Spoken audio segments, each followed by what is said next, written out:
咁我哋依家就先去攞外賣先啦，然後咧沿途翻屋企嘅時候咧，我哋就會送埋外賣。咁我哋1個鐘內咧就大概接咗。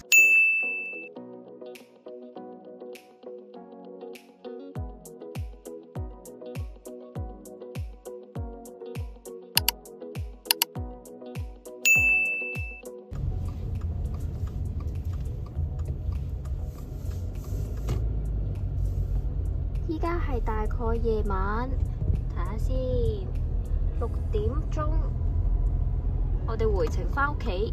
不過點解我哋今日要拍片呢？唔係帶你去我哋屋企啊，係因為我哋翻屋企嘅路程裏邊，我哋呢就會去送外賣。咁依家呢，我哋就實測一次我哋送外賣。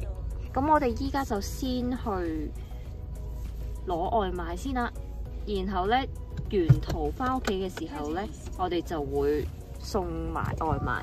咁我哋依家落車啦，我哋就過去啦。呢間 Supreme Meat 咁我哋依家呢，就去咗攞外賣先。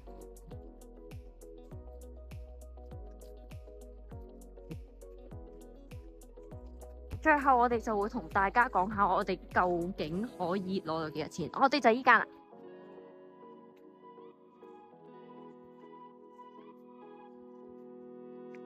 哦，係啲快餐嚟嘅。到咗店鋪咧就要撳下 live。好啊。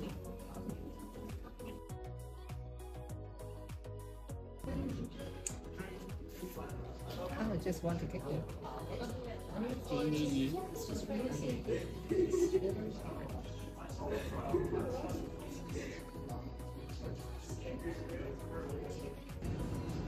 好。Thank you. Have a nice day. confirm 咗 pick up。好，我哋而家就成功攞咗外賣，又要默默腳咁樣去送外賣啦。咁我哋去送外賣嘅地點大概要幾耐啊？睇下先。如果揸車去19分鐘。揸車去咧就要19分鐘，因為我哋今日咧就去咗一個 Outlet 咁樣啦，都距離屋企咧大概要30分鐘車程嘅。咁我哋喺翻屋企嘅路上咧，就開始去接下啲單，就幫補下啲油費啦。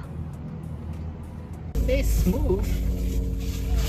咁喺去嘅途中咧，我哋就講下我哋頭先點樣接單啦，同埋等咗大概幾耐咧先接到單嘅。我哋頭先咧就喺附近入油啦，因為咧已經準備要翻去啦，所以咧我哋就開咗呢個外賣 app。大概咧可能1-2分鐘就已經叮叮，佢就已經locate到你附近咩位置啊，跟住就再睇下你想去邊一區啦。跟住佢就有啲 match 啊，你就睇翻你會唔會接嗰張單，咁就同香港或者 Uber 嗰啲送外賣都係差唔多嘅啫。咁我哋差唔多到嘅時候呢，我哋就再拍下俾大家睇下，同埋呢睇下我哋今日大概打算呢由6點鐘去到7點鐘到啦，或者7點半到啦，我哋可以接到幾多張外賣單。我自己接單就會，譬如我如果放工翻屋企咁就接啲喺附近嘅餐廳。如果佢逼我睇埋佢嗰個地點啦、目的地啦，如果係順路或者係向同一個方向走嘅話，咁我哋就會送埋佢啦。咁就順路，唔使兜嗰段路程咧，就可以唔使嘥油錢嘅，亦都唔使嘥架車嘅里數。而家咧就大概6點27分，即係大概6點半到啦。我哋頭先咧就經歷咗6點鐘到6點左右咧，我哋就去攞外賣啦。咁我依家咧，我哋就已經剩翻5分鐘嘅路程咧，就已經去到送外賣嘅地方啦，即係俾個客嘅地方啦。其實我就第一次跟車去送外賣嘅啫，之前咧都係我煮飯啦，然後佢就出去送一陣外賣，又或者頭先佢所講啦，佢翻屋企路程嘅時候咧，順路就會去送下外賣咁樣，接下啲單。咁如果個單咧都係近屋企附近，咁佢就接啦。咁咧佢平時就係講咧，佢嗰啲送外賣嘅地點其實咧都係比較偏啦，同埋我哋係放喺邊嘅？門口嘅，通常都係門口係咩門口先？係佢屋企門口要影張相咁樣嘅放完之後。我哋咧以前，我哋平時喺香港送外賣個 concept 咧，就係你叮當去嗰個人嘅門口，就送到去俾嗰個人，俾個客咁樣啦。咁但係其實咧喺澳洲嚟講咧，多數咧都可能就會咁放喺佢大堂啦，又或者咧就咁放咗喺佢大堂影張相咧，同佢講到，跟住咧我哋可能係從來都見唔到個客嘅。咁呢個咧都係其中一個文化差異嘅點咯。我覺得有好有唔好嘅。如果喺香港嘅話咧，可能未必實行得到，因為就算我哋講嘅 lobby 咧係冇保安嘅喎，即係就咁樣放住喺度，大家會唔會有人拎走咗咧？呢個都 questionable 啦。咁喺澳洲嚟講咧，大家都相對地係比較自律啦，唔係自己嘅嘢咧，就算咧係見到喺地下嗰份餐咧唔係自己嘅，佢哋都唔會想拎走咁樣咯。咁咧，你睇下原來咧，我哋送外賣個區咧係街燈都係比較少。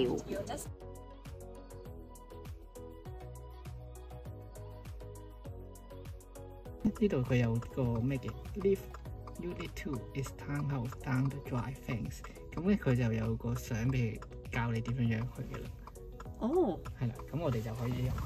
好，好啦，咁就要跟住佢嗰個。好，咁就影好咗，咁就跟。好 ，OK，咁就 confirm 嘅啦。咁依家咧係6:33，我哋啱啱返到架車度啦。咁我哋而家咧就已經送完外賣啦。咁不如講下頭先咧，我哋一單大概要6點鐘開始接單啦。6:33咧就大概半個鐘就已經完成咗單。我哋賺咗幾多錢咧？12個幾。我哋賺咗12個幾嘅澳紙喎。咁即係計翻香港紙咧，就大概係60蚊。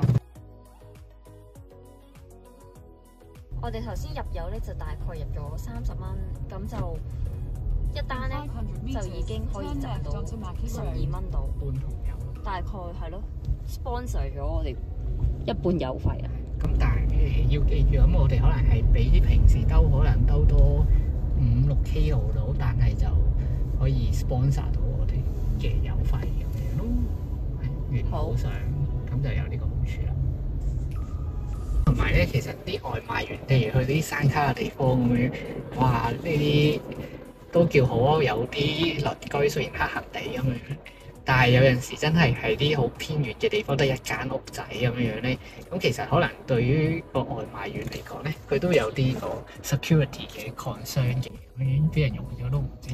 咁咧個 app 都好好嘅，跟住佢咧係有啲叫做即時嘅資訊係，如果覺得唔安全嘅話咧，可以撳個掣咁樣就向嗰個呢間外賣公司速遞公司嘅人就求救咁樣咯，叫做。話咁快6:41咧，我哋而家又啱啱接到第二單。咁咧，我哋而家就去第二單攞嘢食嘅地方先。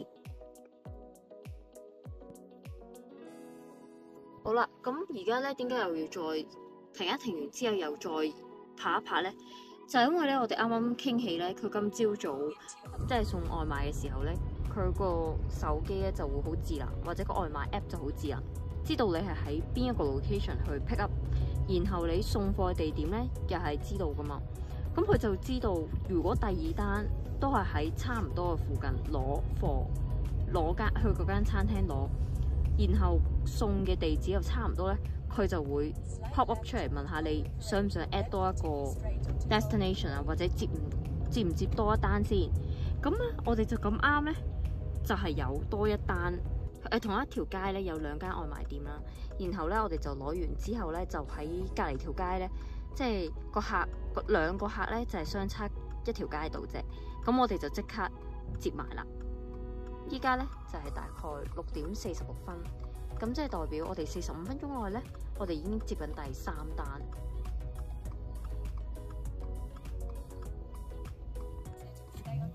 我哋頭先有啲塞車，最後咧我就以步兵嘅身份去跑去攞外賣。依家就攞咗2間外賣啦，因為咧2間咧其實就喺隔離嘅啫。咁我哋而家就出發去送外賣，送完外賣就翻屋企咯。5分鐘嘅佢呢個。2間其實咧2間餐廳其實我哋都食過，第一間咧係泰國菜，跟住第2間咧就係食馬拉菜。其實頭先我都好想影俾大家，但係頭先嘅時間非常之趕，同埋嗰條街咧都實在太多車啊，太多人，所以咧我哋都冇辦法去影到頭先攞外賣嘅實況。所以咧其實個 app 咧都幾智能，佢就係知道2個客人住差唔多，然後佢哋 order food 嘅地方又係差唔多，所以佢即刻幫我哋問我哋要唔要 combine 單。咁我哋就1個鐘內啦，而家都係7點鐘都未到。咁我哋1個鐘內咧就大概接咗3單。咁我哋就翻去咧就再同大家講下，我哋3單咧係賺咗幾多。唔知香港做熊貓嘅或者做 delivery 嘅網友又係咪咁樣嘅咧？你哋嘅模式係咯，我哋因為喺香港其實冇做過啲熊貓外賣，其實我哋呢個 app 咧就呢個外賣 app 咧就已經唔係 Uber Eats，亦都唔係咩熊貓外賣。其實喺澳洲裏邊咧都有好多外賣嘅平台咯，係咯，都好多外賣平台。Uber Eats 又有，熊貓外賣都好多，但係我哋而家就唔係嘅。咁呢個平台好就好在咧，佢有個 free 嘅 police check 俾你嘅，因為咧呢度做咩工都係要查咗你家宅先嘅啦，睇下你有冇犯罪記錄啊咁樣嗰啲嘅。咁咧佢就有個 free police check 啦。咁之前有另外一個平台都呢度都幾吸引用嘅，就不過要俾40蚊澳紙 police check。咁就所以就算啦，掛住呢個先。好啊，咁我哋可能之後再拍條片報告下我哋有冇轉咗個外賣嘅平台啦。好啦，咁我哋咧就分享下我哋 total 揾咗幾多錢啦。咁我哋大概6點鐘啦，咁就7點鐘咧就拎晒外賣之後送完咧就大概7點半到，咁就 total 用咗可能個半鐘到嘅時間啦。咁就送咗3間，咁一共咧就賺咗24蚊澳紙到啦。咁計翻香港紙咧，咁就大概係120蚊。咁我哋用嘅外賣平台 app 咧就叫做 Dasher， 咁就係送外賣嘅 app 嚟嘅。咁唔知道有冇其他網友亦都有類似嘅經驗，都有喺澳洲裏邊做熊貓外賣，或者係 Uber Eats， 又或者其他外賣平台。咁歡迎大家留言話俾我哋知，究竟咧我哋邊一個 app 咧可能係揾得特別多咁樣啦，定係大家都差唔多咧？咁我哋今集呢條片咧就差唔多啦。如果中意我哋澳洲嘅分享，歡迎留言啦、like、share、subscribe 我哋嘅 channel，再撳埋隔離個鐘仔。我哋下條片再見，拜拜。